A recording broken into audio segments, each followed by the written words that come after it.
TNPSC போட்டித் தேர்வுக்கு தயாராகும் மாணவர்களுக்கு வணக்கம். வெல்கம் டு தெளிவு டிஎன்பிஎஸ்சி. இன்னைக்கு நம்ம என்ன பார்க்க போறோம்னா 7th ஸ்டாண்டர்ட்ல டேர்ம் 3 புக்கில் எக்கனாமிக்ஸ் டாபிக்ல இருக்கிற இந்த பாடம் வரி அதன் முக்கியத்துவம்.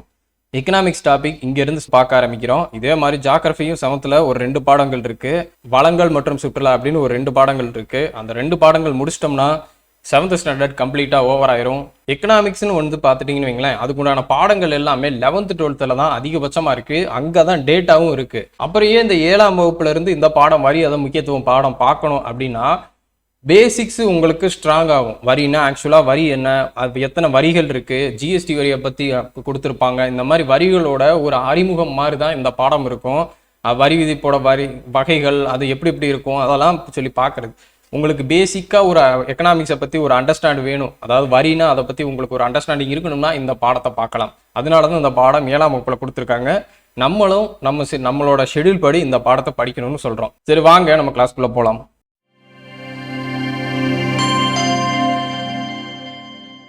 வரியை பற்றி திருவள்ளுவர் ஒரு திருக்குறள் எழுதியிருப்பாரு. இயற்றலும் ஈட்டலும் காத்தலும் காத்த வகுத்தலும் வல்லதரசு அப்படின்னு சொல்லி திருவள்ளுவர் கூறியிருப்பாரு. அதே மாதிரி இந்த காளிதாஸ் இருக்கார் பார்த்தீங்களா, அவர் ஒரு கவிதை எழுதியிருப்பாரு. சூரியன் தான் பூமியிடமிருந்து உறிஞ்சிய ஈரப்பதத்தை பன்மடங்கு திருப்பி தருகிறது, அதுபோல மன்னன் தன் குடிமக்களிடம் வரி வசூலித்து அவர்களின் நலத்திற்காகவே மீண்டும் செலவு செய்கிறான் அப்படின்னு சொல்லி கூறினவர் காளிதாஸ். இது 2 பாக்ஸை கொடுத்துருக்காங்க, சும்மா ரீட் பண்ணுங்க, உங்களுக்கு புரியும். அறிமுகம். அரசு சமூக நலத்திற்காக பல்வேறு திட்டங்களை மேற்கொள்கிறது. அவற்றை நிறைவேற்றுவதற்கு வருவாய் தேவைப்படுகிறது இல்லையா? அரசு பல திட்டங்களை, இந்த சமூக நலத்துக்காக பல திட்டங்களை உருவாக்குது. அதை நிறைவேற்றுறதுக்கு அவங்களுக்குன்னு ஒரு வருமானம் ஒன்று இருந்தால் தானே அவங்க அரசு நிறைவேற்றும். இன்றைய காலகட்டத்தில் வருவாயை பெருக்குவதற்கான பல்வேறு வளங்கள் அரசிடம் இருக்கு. அவற்றில் முதன்மையான கருதப்படுறதா இந்த வரிகள். அதே மாதிரி கட்டணங்கள், விலைகள், குறிப்பிட்ட மதிப்புகள், ராஃபில் திட்டம் போன்றவை. இது எல்லாமே அரசுக்கு வருமானம் வரக்கூடிய ஒரு முதன்மை காரணமாக இருக்கு. மற்ற நாடுகளை போலவே இந்திய நாட்டிலையும் வருவாய் ஈட்டுவதில் வரிகள் இன்றியமையாத இடம்பெறுகின்றன. இப்போ வரி விதிப்புனா என்ன டீப்பா பார்ப்போமே. வழக்கமாக அரசால் விதிக்கப்படும் வரியை வரி விதிப்பு என்னும் சொல்லால் குறிப்பிடுகிறோம். வரி விதிப்பு என்பது வருமானம், முதலீட்டால் பெறும் ஆதாயம், சொத்து போன்ற அனைத்து வகைக்கும் விதிக்கப்படும் வரியை குறிக்கும். அதே மாதிரி வரி விதிப்பு என்பது பெயராகவோ செயலாகவோ இருக்கலாம், ஆயினும் அது செயல்பாட்டை குறிக்கிறது. அதனால அச்செயலால் விளையும் வருவாயே நாம் வரிகள் என்கிறோம். அடுத்து போலாமா? வரிகள்னா என்ன? வரி செலுத்துவோர் எந்தவித நேரடி பலனையும் எதிர்பார்க்காமல் அரசுக்கு கட்டாயமாக செலுத்துபவையே வரிகள் எனப்படும். பேராசிரியர் சேலிக்மனின் கூற்றுப்படி, இது ரொம்ப முக்கியம் பார்த்துக்கோங்க, வரிகள் என்பவை ஒருவர் அரசுக்கு செலுத்த வேண்டிய கட்டாய பங்களிப்பாகும். இதில் பெறப்பட்ட சிறப்பு சலுகைகள் குறிப்பிடப்படுவதில்லை. இப்பங்களிப்பின் மூலம் பொது நலத்திற்காக அரசு மேற்கொள்ளும் செலவுகள் கட்டுப்படுத்தப்படுகின்றன. அதாவது பேராசிரியர் சேலிக்மனின் கூற்றுப்படி வரிகள்னா ஒருவர் அரசுக்கு செலுத்த வேண்டிய கட்டாய பங்களிப்பு, இதுல பெறப்பட்ட சிறப்பு சலுகைகளை குறிப்பிடுவதில்லை. இப்பங்களிப்பின் மூலமா பொது நலத்திற்காக அரசு மேற்கொள்ளும் செலவுகள் கட்டுப்படுத்தப்படுகின்றன. வரிகள்னா என்னன்னு பார்த்துட்டோம். இப்ப வரி விதிக்கிறதுக்கான காரணங்கள் என்ன வரும் அப்படின்னு சொல்லி பார்ப்போமா. ஒவ்வொருவரும் நம்ம எல்லாருமே சட்டத்திற்கு உட்பட்டு வரி செலுத்த கடமைப்பட்டுள்ளோம். வரி செலுத்தாமலாம் போகக்கூடாது. அதுதான் வரியாக செலுத்தப்படும் மொத்த தொகையும் அரசு கருவூலத்தில் இருப்பு வைக்கப்படுகிறது. அவ்வாறு பெறப்பட்ட இந்த வரி பணம் எவ்வாறு செலவிடுவது என்பதையும், அதே மாதிரி வரவு செலவு திட்டத்தையும், பட்ஜெட் அறிவிக்கிறாங்க பார்த்தீங்களா, அதை எவ்வாறு நிர்ணயிப்பது என்பதையும் அரசே தான் தீர்மானிக்கிறது. வரி செலுத்துவது என்பது ஒருவரின் தனிப்பட்ட விருப்பம் அன்று. அதாவது நான் வரி செலுத்துறேன், நான் வரி செலுத்தாம இருப்பேன் அப்படின்னு சொல்லி ஒவ்வொருத்தவங்க தனிப்பட்ட விருப்பம்லாம் ஒன்றும் கிடையாது. மாறாக ஒருவர் தாம் ஈட்டும் வருமானம், அதே மாதிரி வருமான வரம்பிற்கு உட்பட்டதாயின் வரி செலுத்த வேண்டும். ஒரு வருமான வரம்பு நம்ம இருக்கு பார்த்தீங்களா, லோவர் லிமிட்டு, இது வரைக்கும் சம்பாதிக்கிறவங்களுக்கு வரி கிடையாது. இதுக்கு மேலே அவங்களோட வருமானம் இருக்குன்னா வரி இருக்குன்னு சொல்லி நம்ம கரண்ட் டேட்டா இருக்கு பார்த்தீங்களா, இன்கம் டேக்ஸ் இருக்கு பார்த்தீங்களா, அந்த மாதிரி உங்கள் வருமானம் ஒரு அரசு நிர்ணயித்த அந்த வரம்புக்கு மேலே இருந்துச்சுன்னா கண்டிப்பாக நீங்கள் வரி செலுத்தணும். வருமான வரி செலுத்துதல் ஒவ்வொரு குடிமகனின் கடமையாகும். அதிகமாக பெறப்படும் வரிகள் மென்மேலும் பல நலத்திட்டங்களை செயல்படுத்த அரசுக்கு உதவுகின்றன. வரி விதிக்கிறத பற்றி ஒரு கோட்பாடு இருக்கு, அது என்னன்னு பார்ப்போமா. வரி விதிப்பு கோட்பாடுகள் இன்றைய காலகட்டத்திலும் வரி கட்டமைப்புக்கான அடிப்படையை உருவாக்குகின்றன. இந்த ஆடம் ஸ்மித் இருக்கார் பார்த்தீங்களா, ரொம்ப முக்கியமான ஒரு எக்கனாமிக்ஸ்ன்னு வந்தாலே இவரை பற்றி தான் பார்த்துக்கிட்டே இருப்போம். இந்த ஆடம் ஸ்மித் ஒன்று சொல்லியிருக்காரு, 4 வகையான வரி விதிப்பு கோட்பாடுகள் இருக்குன்னு சொல்லியிருக்காரு. அது என்னன்னா, 1 சமத்துவ விதி, 2 உறுதிப்பாட்டு விதி, 3 வசதி விதி, 4 சிக்கன விதி. இது 4ஐயும் டீட்டெயிலாக கீழே கொடுத்துருப்பாங்க, பார்ப்போம். சமத்துவ விதினா என்ன? மக்கள் தத்தமது வசதிக்கேற்ற வகையில செலுத்துவதற்காக அரசு வரி விதிக்கும் முறைகள்ல ஒன்று சமத்துவ விதியாகும். இதனால் அனைவரும் சமமாக வரி செலுத்த வேண்டும் என்பது பொருளன்று.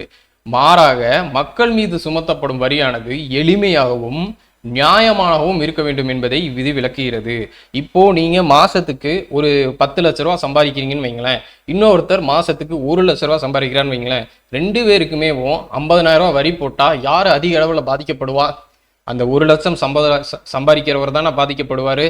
அதே தான் அது மக்களுக்கு ஒரு வரி போடுதுன்னா, கவர்மெண்ட் இன்கம் டேக்ஸ் போடுதுன்னா எல்லாருக்கும் சமமா இருக்கிறதுன்னு அர்த்தம் கிடையாது.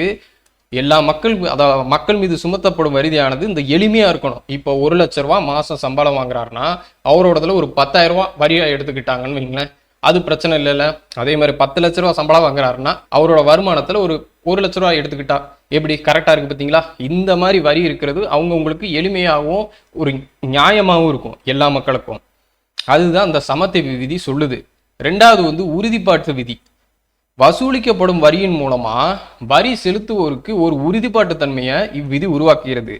பொருளாதார வளத்தை மேம்படுத்துகிறது. ஏனெனில் இவ்விதியின் மூலம் பொருளாதாரத்தில் ஏற்படும் அனைத்து வீண் செலவுகளும் தவிர்க்கப்படுகின்றன. அரசாங்கம் ஒரு உத்தரவாதம் அளிக்கணும், ஒரு உறுதிமொழி அளிக்கணும். நம்மகிட்ட வாங்குற இந்த வரிப்பணம் இருக்கு பார்த்தீங்களா, இதை எந்தெந்த விஷயங்களுக்கு செலவழிக்க போறோம் அப்படின்னு சொல்லி மக்களுக்கு தெரிஞ்சிருக்கணும், தெரிய வச்சிருக்கணும். அதுதான் அந்த உறுதிப்பாட்டு விதி. மக்களோட நலனுக்காகத்தான் அந்த வரிகளை கட்டுறாங்க அப்படின்றத அந்த அரசாங்கம் உறுதிப்படுத்தியிருக்கணும். அதுதான் இந்த உறுதிப்பாட்டு விதி. அடுத்து வசதி விதி. வரி விதிச்சா வரி செலுத்துவோருக்கு அதிகபட்ச வசதிகளை வழங்கும் வகையில வரி விதிக்கப்பட்டு வசூலிக்கப்படுகிறது. வரி செலுத்துவோர் தாம் செலுத்தும் வரியின் மூலம் குறைந்தபட்ச அளவிலேயே துன்பப்படுவர் என்பதை எப்போதும் கவனத்தில் கொள்ள வேண்டும். இப்போ வரி கட்டுறதுக்கு இப்ப ரேஷன் கடையில் இருக்கிற கூட்டம் மாதிரி வரிசையா நின்று வரி கட்டுங்கப்பா அப்படின்னு சொல்லி கட்ட சொன்னாங்கன்னா நீங்க கட்டுவீங்களா? கட்ட மாட்டீங்க. அதே மாதிரி ஒரு 100 பேர் அப்படியே வரிசையில் நிற்கிறாங்கப்பா. ஒவ்வொரு ஊர்லேயும் 100 பேர் தினம் அந்த வரிசையில் நிற்கிறாங்க. வரிசையில் நின்று தான் அந்த இடத்துல ஒரு பெஞ்சில் தான் கட்டணும், அந்த இடத்துல மட்டும்தான் கட்ட முடியும், அப்படி கட்டலாட்டி உங்களுக்கு பனிஷ்மெண்ட் அப்படின்னு சொல்லி சொன்னால் நீங்கள் கட்டுவீங்களா? கட்ட மாட்டீங்க. ஏன்னா 100 பேர் வரிசை நிற்கிறாங்க. 100 பேர். இதுவே ஒவ்வொரு ஊருக்கு எடுத்து பாருங்களேன், மாவட்ட அளவில் எடுத்து பாருங்களேன், எத்தனை பேர் நின்றுகிட்டே இருப்பாங்க. வரி செலுத்துறது ஒரு கஷ்டமா இருக்கு பார்த்தீங்களா? அதை எளிதாக்கி தரணும் கவர்மெண்ட். இப்போ இருக்கிற லேட்டஸ்டா பார்த்தீங்கன்னா நம்ம எப்படி வேணாலும் வரி பணத்தை கட்டிக்கலாம். ஆன்லைன் மூலமா நம்ம இருக்கிற இடத்துல இருந்தேவும் வரிகளை கட்டலாம். அந்த அளவுக்கு கவர்மெண்ட் இம்ப்ளிமெண்ட் பண்ணிருச்சு. அதுதான் இந்த வசதி விதி. அதாவது குறைஞ்சபட்ச அளவிலேயே துன்பப்படுற வகையில பண்றதுதான் இந்த வசதி விதின்றது. கடைசியா இந்த 4வது இந்த சிக்கன விதி. வசூலிக்கப்படும் வரியிலிருந்து குறைஞ்ச அளவிலேயே தொகை செலவழிக்கப்பட வேண்டும். வசூலிக்கப்பட்ட தொகை முழுவதும் அரசு கழுவத்தில் இருப்பு வைக்கப்பட வேண்டும். அதாவது வரி வசூலிக்கிறதுக்கே அதிகப்படியா செலவு பண்ணிட்டாங்கன்னு வைங்களேன், ஒரு ஊர்ல ஒரு மாசத்துக்கு உண்டான வரி வசூலிக்க போறாங்க சரிங்களா? அந்த ஊரை சேர்த்து ஒரு 10 லட்சம் வரி அப்படின்னு வருதுங்களேன், 10 லட்சம் ரூபாய்கள் வரி வசூலிக்க போறாங்கன்னு வைங்களேன். அதுக்கு கவர்மெண்ட் 5 லட்ச ரூபா செலவழிச்சா என்ன மாதிரி இருக்கும்? கவர்மெண்டோட அந்த வரி பணமே நம்மளோட காசு தான், நம்ம வரி பணம் தான். அதை வச்சுதான் கவர்மெண்ட் செலவழிச்சு அந்த வரி வசூலிக்கிறதுக்கே 5 லட்ச ரூபா செலவு பண்ணிருச்சுன்னு வைங்களேன், மிச்சம் 5 லட்சம் தானே அரசு கஜனாக்க போகும். அந்த மாதிரி இருக்கக்கூடாது, சிக்கனமா இருக்கணும். வரி வசூலிக்கிறதா இருந்தாலும் கம்மியான அளவு தான் செலவழியணும். அதாவது இப்போ 10 லட்சம் அமௌண்ட் கலெக்ட் பண்றாங்கன்னா அதுல ஒரு 10,000 இல்ல ஒரு 50,000 வரைக்கும் செலவழிச்சா பரவாயில்ல. அதுதான் சிக்கன விதி அப்படின்னு சொல்லி சொல்றாங்க. இந்த 4 விதிகளை சொன்னது யாரு? Adam Smith. அடுத்து வரி விதிப்போட வகைகள் கொடுத்திருப்பாங்க. அது என்னன்னா, ஃபர்ஸ்ட் எடுத்தோடனே விகிதாச்சார வரி ப்ரொபோஷனல் டாக்ஸ், 2வது வளர்வீத வரி ப்ரொக்ரெசிவ் டாக்ஸ், 3வது தேய்வீத வரி ரிக்ரெஸ். இது ஒவ்வொன்றையும் டீட்டெயிலாக கொடுத்துருப்பாங்க. விகிதாச்சார வரினா வருமான அளவை பொருட்படுத்தாமல் ஒரே மாதிரியாக வரி விதிப்பது விகிதாச்சார வரி ஆகும். நான் சொன்னேன்ல முன்னாடி, அதாவது 10 லட்ச ரூபா ஒருத்தர் வருமானம் வாங்குறாரோ, இன்னொருத்தர் 1 லட்ச ரூபா வருமானம் வாங்குறாருன்னு வைங்களேன், 2 பேத்துக்குமே 50,000 ரூபா வரி கட்டணும் அப்படின்னு சொல்லி கொடுத்துருந்தா அது எப்படி ஒரு பாரபட்சமா இருக்கும்? அதுதான் கொடுத்துருக்காங்க. இங்க எடுத்துக்காட்டோட கொடுத்துருக்காங்க. எடுத்துக்காட்டாக வருமானத்தில் 5% வரி விகிதம் விதிக்கப்படுகிறது இன்னும் வச்சுக்குவோம். ஒரு ரூபாய் 1000 வருமானம் ஈட்டுகிறாரு எனில் அவர் 50 ரூபா செலுத்த வேண்டும். இன்னொருத்தர் 5,000 ரூபா வருமானம் ஈட்டுகிறார்னா அவர் ரூபாய் 50 செலுத்த வேண்டும். இப்படி பாத்தீங்கன்னா 2 பேருமே 50 ரூபா தான் செலுத்த வேண்டியது வரும். இதுல யார் அதிகமா துன்பப்படுவா? இந்த 1000 ரூபா வருமானம் ஈட்டுறவர் தானே. அதுதான் அந்த மாதிரி இருக்கிறதா அந்த விகிதாச்சார வரி அப்படின்னு சொல்லி சொல்றாங்க. 2வது வளர்வீத வரி. ஒருவரோட வருமானம் அதிகரிக்கும் போது அதற்கேற்ப வரி விகிதமும் அதிகரிப்பது தான் வளர்வீத வரி விகிதம் ஆகும். எடுத்துக்காட்டா ஒருவரோட ஆண்டு வருமானம் ரூபாய் 1000 ரூபாய் எனில் அதற்கான வரி விகிதம் 10%. அதை செலுத்த வேண்டிய ஒரு தொகை எவ்வளோன்னு பார்த்தீங்கன்னா ரூபாய் 100. இதே போல மற்றவரோட வருமானம் ஆண்டு வருமானம் எவ்வளோன்னு பார்த்தீங்கன்னா 10,000. அவருக்கு வந்து விதிக்கப்படும் வரி விகிதம் எவ்வளோன்னா 25% வைங்களேன். அவர் செலுத்த வேண்டிய வரி ரூபாய் எவ்வளோன்னா 2,500. இன்னொருத்தர் 1 லட்ச ரூபா சம்பாதிக்கிறாரு, அவரோட வரி விகிதம் 50%னா அவர் கட்ட வேண்டிய வரி 50,000. சரிங்களா?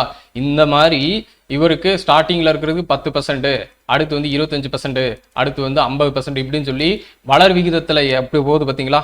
அதிகமாக சம்பாதிக்கிறவங்களுக்கு அதிகப்படியான வரி விதிக்கிற மாதிரி போகுது பார்த்தீங்களா? இதுதான் வளர்வீத வரி விகிதம் அப்படின்னு சொல்லி அழைக்கப்படுது. நெக்ஸ்ட் போலாமா? அடுத்து வந்து 3வது தேய்வீத வரி விகிதம். அதிகமாக வருமானம் ஈட்டுபவர்களுக்கும் குறைவான வருமானம் ஈட்டுபவர்களுக்கும் ஒரே மாதிரியாக விதிக்கப்படும் வரி தேய்வீத வரி ஆகும். இதனால் அதிக அளவு வருமானம் ஈட்டுபவர்களை காட்டிலும் குறைந்த அளவு வருமானம் ஈட்டுபவர்கள் அதிக வரி விகிதத்தால் பாதிக்கப்படுகிறார்கள். இத்தகைய தேய்வீத வரியானது வளர்வீத வரிக்கு எதிராக உள்ளது. அதாவது கம்மியா சம்பாதிக்கிறவங்களுக்கு அதிகமான வரியும், அதிகமா சம்பாதிக்கிறவங்களுக்கு கம்மியான வரியும் போட்டா எப்படி இருக்கும்? அதைத்தான் இது தேய்வீத வரி விகிதம். இந்த சார்ட்டை பார்த்தா உங்களுக்கு புரியும். இது வந்து அளவு, அதாவது வருமானங்களோட அளவு. இது வந்து வரி விகிதத்தோட அளவு. இந்த ஒய் ஆக்சிஸ்ல இந்த மாதிரி கொடுத்துருக்காங்க. இப்போ வளர் வீத வரி விகிதம்னு பார்த்தீங்கன்னு வைங்களேன், கம்மியா சம்பாதிக்கிறவருக்கு கம்மியான டாக்ஸ், இதுவே அதிகமாக சம்பாதிக்கிறவருக்கு அதிகமான டாக்ஸ் பார்த்துக்கோங்க. இந்த மாதிரி இதுவே விகிதாச்சார வரினா எல்லாருக்குமே கம்மியா சம்பாதிக்கிறவருக்கும் அதே வரி தான், அதிகமாக சம்பாதிக்கிறவருக்கும் அதே வரி தான்.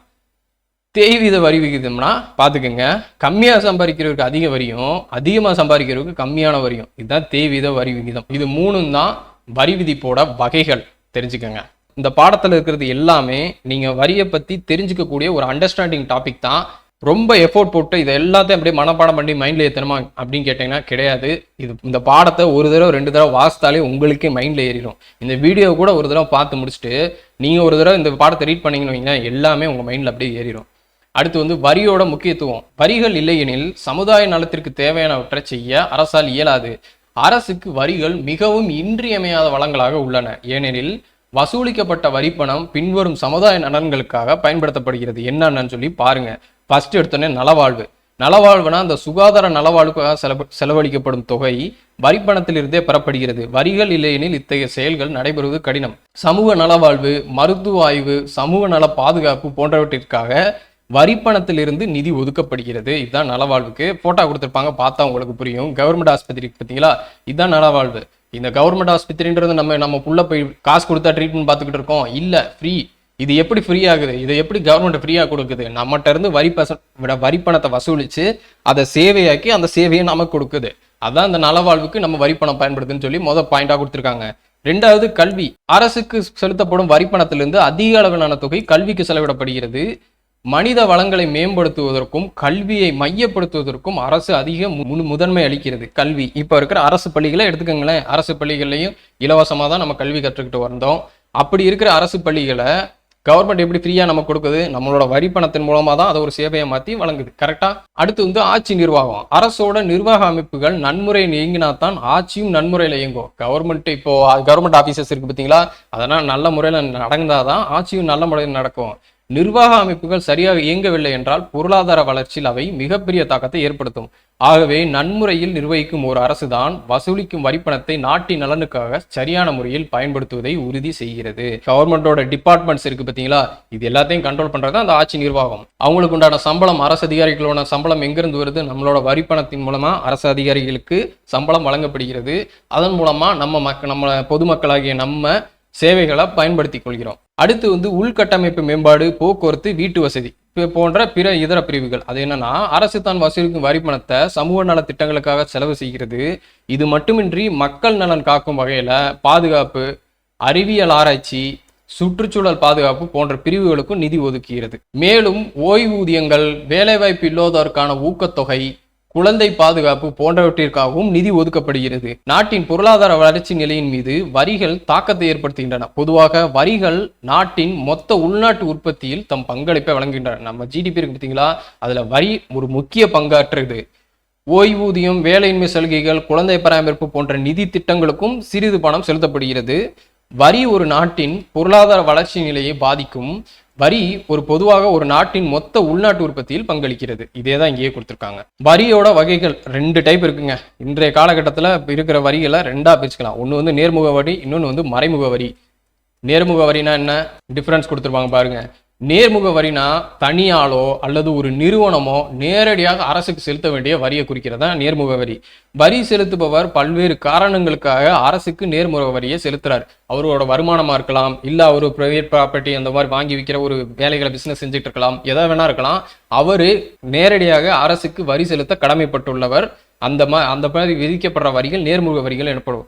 எடுத்துக்காட்டா சொல்லணும்னா சொத்து வரி, தனியாரோட சொத்து வரி, வருமான வரி அல்லது உறுதிமொழி பத்திரங்கள் மீதான வரி, இது எல்லாமே நேர்முக வரியில வரும். அடுத்து ரொம்ப இம்பார்ட்டன்டான பாக்ஸ் பாயிண்ட், மத்திய வருமான சட்டம் 1963 1963 கீழ நேர்முக வரிகளுக்கான மத்திய வருவாய் வாரியம் என்னும் பெயர்ல தனி ஒரு வாரியம் ஒன்று நிறுவப்பட்டுள்ளது. இந்த சட்டம் மத்திய வருமான சட்டம் 1963. இதன் கீழ நேர்முக வரிகளுக்கான மத்திய வருவாய் வாரியம் என்ற பெயர்ல தனி ஒரு வாரியம் நிறுவப்பட்டுள்ளது. ஓகேங்களா? இதை தவிர்த்து வேற நேர்முக வரிகள் என்னது? நிறுவன வரி இருக்கு. நிறுவன வரினா நிறுவனங்கள், அலுவலகங்கள் ஆகியவை ஈட்டும் லாபத்தின் மீது விதிக்கப்படும் வரியே நிறுவன வரி ஆகும்.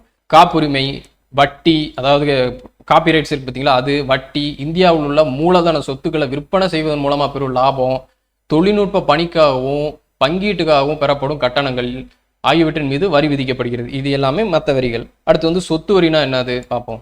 ஒரு வயசுள்ள சொத்துக்களின் மதிப்பிற்கு ஏற்ப விதிக்கப்படும் வரி சொத்து வரி. ஒவ்வொரு ஆண்டும் நடைமுறையில் உள்ள சந்தை மதிப்புகளை பொறுத்து அதே அளவு வரி வசூலிக்கப்படுகிறது. அந்த சொத்துக்கு வருஷம் வரி வசூலிக்கப்படும். அதே மாதிரி அன்பளிப்பு வரி, டொனேஷன் டாக்ஸ் அப்படின்னா ஒருவர் வெகுமதியாக அல்லது அன்பளிப்பாக பெறும் பொருட்களின் மீது மதிப்பிற்கேற்க விதிக்கப்படும் வரி தான் அன்பளிப்பு வரி. அதே மாதிரி இன்னொரு சொத்து வரி என்னன்னா முன்னோர்களோட சொத்துக்கள் மீது விதிக்கப்படும் வரி. முன்னோர்களோட சொத்துக்கள் மீது விதிக்கப்படும் வரி சொத்து வரியாகும். இத்தகைய வரிகள் அரசுக்கு கட்டாயமாக செலுத்த வேண்டும். வரி செலுத்துவதிலிருந்து விலக்கு அளிக்கப்படுவதில்லை. இந்த மாதிரி வரிகளுக்கு அரசுக்கு நேரடியாக வரி செலுத்தும் ஒருவரின் வருமானம் அல்லது சொத்துக்களின் மீது வரி விதிக்கப்படுகிறது. அவ்வளவுதாங்க, இது எல்லாமே நேரடி வரிகளுங்க. அடுத்து மறைமுக வரிக்கு போறோம். மறைமுக வரிகள் என்னன்னா தொடக்கத்துல ஒருவருக்கு மேலதான் அந்த வரி விதிக்கப்பட்டிருக்கும். அந்த வரிச்சுமை மற்றொரு மீது மாற்ற இயலும். இந்த முறையைத்தான் மறைமுக வரி அப்படின்னு சொல்லப்படுகிறது. எடுத்துக்காட்டா ஒரு பொருள், கார் வச்சிருக்கீங்கன்னு வைங்களேன், மகிழுந்து, அல்லது ஒரு பைக் வச்சிருக்கீங்க, இருசக்கர வண்டி, இதை விற்பனை செய்யும் விற்பனையாளர் என்ன பண்ணுவாருன்னா தொடக்கத்துல அந்த பொருளுக்கான வரிச்சுமையை அவர் தான் ஏற்பாரு. அவர்கிட்டமிருந்து அந்த பொருளை யார் வாங்குறாங்களோ அவர்களுக்கு பின்னாடி அந்த பொருளுக்கான வரிச்சுமை முழுவதுமே ஏற்கிறார்கள். ஃபர்ஸ்ட் எடுத்தோடனே அந்த பொருளுக்குண்டான டாக்ஸ் அவர் கட்டிடுவார். ஒரு ஷோரூம்ல போயிட்டு ஒரு பைக் எடுக்கிறீங்கன்னு வைங்களேன், அந்த பைக்கு உண்டான டாக்ஸை அவர் கட்டி வச்சிருப்பாரு. அந்த டாக்ஸ் கட்டின அமௌண்ட் இருக்கு பார்த்தீங்களா, நீங்க பைக் வாங்கும் போது உங்கள்கிட்ட அந்த காசை வசூலிச்சுக்குவார். அதுதான் சொல்றாங்க. ஒரு மேனுஃபேக்சரரோ எப்படியோ, எந்த மாதிரி மேனுஃபேக்சரா இருக்கலாம், ஷோரூம் ஓனரா இருக்கலாம், எப்படி வேணா இருக்கலாம், அந்த டாக்ஸ் கடைசியா நம்ம வாங்குறவங்களுக்கு தான் சேரும். அதுதான் மறைமுக வரி. இந்த மறைமுக வரி என்பது ஒருவரின் வரிச்சுமை மற்றவர்கள் மீது சுமத்தப்படுவதை குறிக்கிறது. மறைமுக வரிகளுக்கு சில எடுத்துக்காட்டுகள் பின்வருமாறு என்னென்ன இருக்குன்னு பார்ப்போம். சேவை வரி, சேவை வழங்குவதன் அடிப்படையில் விதிக்கப்படுவது சேவை வரியாகும். சேவையை பெறுபவர்களிடமிருந்து வரி வசூலிக்கப்பட்டு மத்திய அரசுக்கு செலுத்தப்படுது. அடுத்து விற்பனை வரி அல்லது வேல்யூ ஆடட் டாக்ஸ்ன்னு சொல்லுவாங்கல்ல, விஏடி. அது விற்பனை செய்யப்படும் பொருட்களின் மீது விதிக்கப்படும் வரி. இது ஒரு மறைமுக வரியாகும். ஏனெனில் பொருள் விற்பனை செய்பவர் செலுத்த வேண்டிய வரிச்சுமை அந்த பொருளை வாங்குபவர் மீது சுமத்தப்படுகிறது. இதனால் பொருள் விற்பனை செய்பவர் தாம் விற்கும் பொருளின் விலையோடு அதற்குரிய வரியையும் சேர்த்து விற்பனை செய்கிறார். புரியுதுங்களா? இதெல்லாம் ரீட் பண்ணாலே புரிஞ்சிடும் உங்களுக்கு என்னன்னு சொல்லிட்டு. அடுத்து கலால் வரி. கலால் வரினா ஆயத்தீர்வை வரி அப்படின்னு சொல்லுவாங்கல்ல, அது மொத்த விற்பனையாளர்களிடமிருந்து சில்லறை விற்பனையாளர்களிடமிருந்தும் பொருட்களை வாங்குபவர்கள், ஹோல்சேல் டீலர்கிட்ட இருந்தும் இல்ல சில்லறை விற்பனையாளர்கள்ட்ட இருந்தும் பொருட்களை வாங்குபவர்கள் செலுத்த வேண்டிய வரி தான் கலால் வரி. இந்தியாவில் இந்த வரியானது மத்திய அரசால சுமத்தப்படுகிறது, மாநில அரசால கிடையாது. அடுத்து பொழுதுபோக்கு வரி அல்லது கேளிக்கை வரி அப்படின்னு சொல்லுவாங்களா, அது டாக்ஸ். ஏதாவது பொழுதுபோக்கு இருக்க அந்த மாதிரி தேட்டருக்கு போனீங்கன்னா அங்கே டிக்கெட் வசூலிக்கிறாங்களா, அதுக்குண்டான அந்த தடவை டாக்ஸ் குறிப்பிட்டிருக்கும், அதான் கேளிக்கை வரி. ரீட் பண்ணாலே புரியும். அடுத்து கடைசியாக ரொம்ப முக்கியமானதுக்கு வந்துட்டோம், சரக்கு மற்றும் சேவை வரி, குட்ஸ் அண்ட் சர்வீசஸ் டாக்ஸ். இதுதான் இப்போ ரொம்ப இம்பார்ட்டன்டானது. பொருட்களின் விற்பனை, உற்பத்தி, பயன்பாடு ஆகியவற்றின் அடிப்படையில் விதிக்கப்படுவது பொருள் மற்றும் சேவை வரியாகும். தேசிய அளவில் ஒட்டுமொத்த பொருளாதார வளர்ச்சியின் அடிப்படையில் சரக்கு மற்றும் சேவை வரி விதிக்கப்படுகிறது. இந்த சரக்கு மற்றும் சேவை மீது விதிக்கப்படும் மறைமுக வரிக்கு மாற்றாகத்தான் இந்த மத்திய மாநில அரசுகளால் இவ்வரி சிறப்பாக வடிவமைக்கப்பட்டுள்ளது. சரக்கு மற்றும் சேவை வரி இப்ப அமல்ல இருக்கு. சரக்கு மற்றும் சேவை வரி ஒரு அறிமுகம், ரொம்ப பெரிய பாக்ஸ். இந்த ஜிஎஸ்டி பத்தி ரொம்ப டீட்டெயில்டா கொடுத்துருப்பாங்க பாருங்க. முந்தைய மறைமுக வரி கட்டமைப்பு மற்றும் அதன் சிரமங்கள் இந்திய வரி விதிப்பு வரலாறு பண்டைய காலத்திற்கு செல்கிறது. கவுல்டியர் எழுதிய அர்த்த சாஸ்திரத்தின் கூற்றுப்படி பண்டைய காலங்களில் வரி விதிக்கப்பட்டு ரொக்கமாகவும் வேறு வகையாகவும் சேகரிக்கப்பட்டது. மறைமுக வரிகளில் நவீன வரலாறு 20ஆம் நூற்றாண்டின் முற்பகுதியிலிருந்து உப்பு, சர்க்கரை, வாகன எரிபொருள் போன்றவற்றிற்கு மத்திய கலால் வரி விதிக்கப்பட்டிருந்தது. 20ஆம் நூற்றாண்டு முற்பகுதியிலிருந்து ஆரம்பிக்குது இந்த வரியோட வரலாறு. அப்போ வந்து உப்பு, சர்க்கரை, வாகன எரிபொருட்கள் போன்றவற்றுக்கு மத்திய கலால் வரி விதிக்கப்பட்டிருந்தது. அதுல இருந்து தொடங்குது. படிப்படியா கலால் வரிகளோட அடிப்படை விரிவுபடுத்தப்பட்டது. சுதந்திரம் பெற்ற நேரத்துல தேசிய அளவுல மத்திய கலால் வரி மற்றும் மாநில அளவுல விற்பனை வரி ஆகியவை மட்டும்தான் நடைமுறையில் இருந்துச்சு. நீண்டகால முயற்சிகள் மற்றும் திருத்தங்களுக்கு பிறகு 2003ஆம் ஆண்டு இந்திய மாநிலமான ஹரியானாவில் முதலா மதிப்பு கூட்டு வரி அறிமுகப்படுத்தப்பட்டது. 2003ஆம் ஆண்டு ஹரியானால தான் முதலா மதிப்பு கூட்டு வரி அறிமுகப்படுத்தப்பட்டது. அதுக்கு முன்னாடி வரைக்கும் மத்திய அளவிலான கலால் வரியும் மாநில அளவிலான சேல்ஸ் டாக்ஸ் விற்பனை வரி, இது 2 வரி தான் நாட்டில் அமலில் இருந்துச்சு. அதுக்கப்புறம் 2003 தான் ஃபர்ஸ்ட் இந்தியாவிலேயே முதல் மாநிலமாக ஹரியானால மதிப்பு கூட்டு வரி அறிமுகப்படுத்தப்பட்டது. அதற்கு பின்னாடி பஞ்சாப், சண்டிகர், இமாச்சல பிரதேஷ், ஜம்மு காஷ்மீர், அப்புறம் வந்து டெல்லி உட்பட 24 மாநிலங்கள் யூனியன் பிரதேசங்களில் 2005 மதிப்பு கூட்டு வரி அறிமுகப்படுத்தப்பட்டது. முதல் 2003 ஹரியானா, அடுத்து 2005 24 மாநிலங்கள். மதிப்பு கூட்டு வரி முன்பு இருந்த விற்பனை வரியை விட பெரிய வளர்ச்சியாக இருந்த போதிலும் சரக்கு மற்றும் சேவை வரி உண்மையில் ஒரு குறிப்பிடத்தக்க முன்னேற்றமாகும். மேலும் நாட்டின் வரி விதிப்பு அமைப்பில் முழுமையை உணர்ந்து கொள்வதற்கான தர்க்க அடிப்படையிலான படியாகும். ஆரம்பத்தில் ஒரு முனை மற்றும் தேசிய அளவிலான சரக்கு மற்றும் சேவை வரி இருக்கும் என்று முன்மொழியப்பட்டது. ஒரு முனை தான் வரின்றது, இந்த ஜிஎஸ்டி வரின்றது வசூலிக்கிறது ஃபுல்லாமே வந்து மத்திய அரசு கிட்ட தான் போகும் அப்படின்னு சொல்லிட்டு முன்மொழியப்பட்டது. இருப்பினும் சரக்கு மற்றும் சேவை வரி இறுதியாக 2017 ஜூலை 1 முதல் இந்தியா முழுவதும் செயல்படுத்தப்பட்டது. இந்த ஆண்டு ரொம்ப முக்கியம். இதுக்கு முன்னாடி நிறைய தடவை ப்ரீவியஸ் இயர் கொஸ்டின்ல வந்திருக்கு.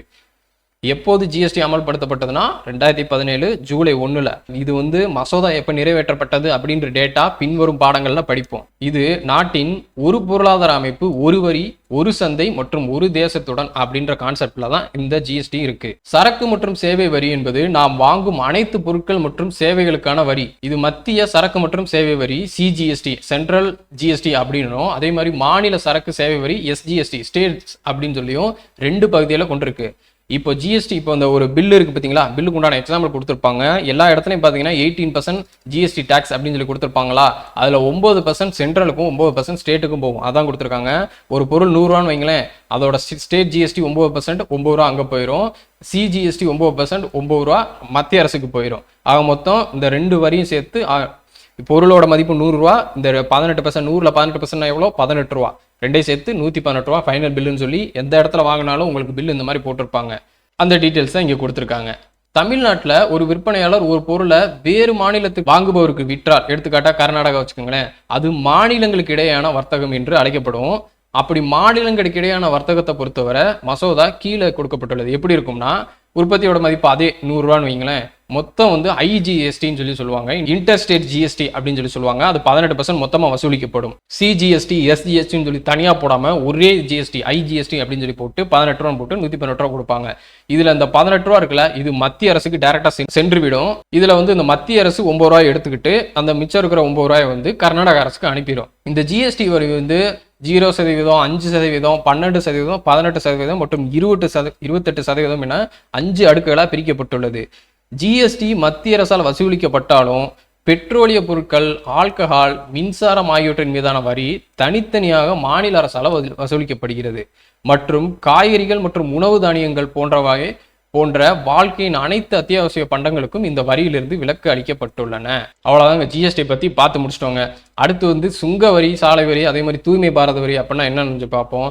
சுங்கவரி, சாலை வரினா அரசால மேம்படுத்தப்பட்ட இந்த உள்கட்டமைப்பு வசதிகள் இருக்கு பார்த்தீங்களா, அதை நம்ம அடிக்கடி பயன்படுத்துறோம். அதற்காக விதிக்கப்படும் வரி தான் இந்த சுங்கவரி, சுங்கம் மற்றும் சாலை வரி. எடுத்துக்காட்டா நாம் பயன்படுத்தும் சாலைகள் மற்றும் பாலங்கள் போன்றவற்றை கூறலாம். சாலை, பாலம் வசதிகள் பராமரிப்பு பணிக்காகவும் குறிப்பிட்ட திட்டங்களை செயல்படுத்துவதற்காகவும் இவ்வரிகள் பொதுமக்களிடம் வந்து வசூலிக்கப்படுகின்றன. அடுத்து வந்து தூய்மை பாரத வரினா இந்திய அரசால் இவ்வரி விதிக்கப்படுகிறது. தூய்மை பாரத்தின் பெயரால் வசூலிக்கப்படும் இவ்வரி 2015ஆம் ஆண்டு நவம்பர் மாதம் 15ஆம் நாள் தொடங்கப்பட்டது. இது அனைத்து வகையான வரி சேவைகளுக்கும் பொருந்தும். இந்த வரி விகிதம் எவ்வளவு இருக்கும்னா 0.5%.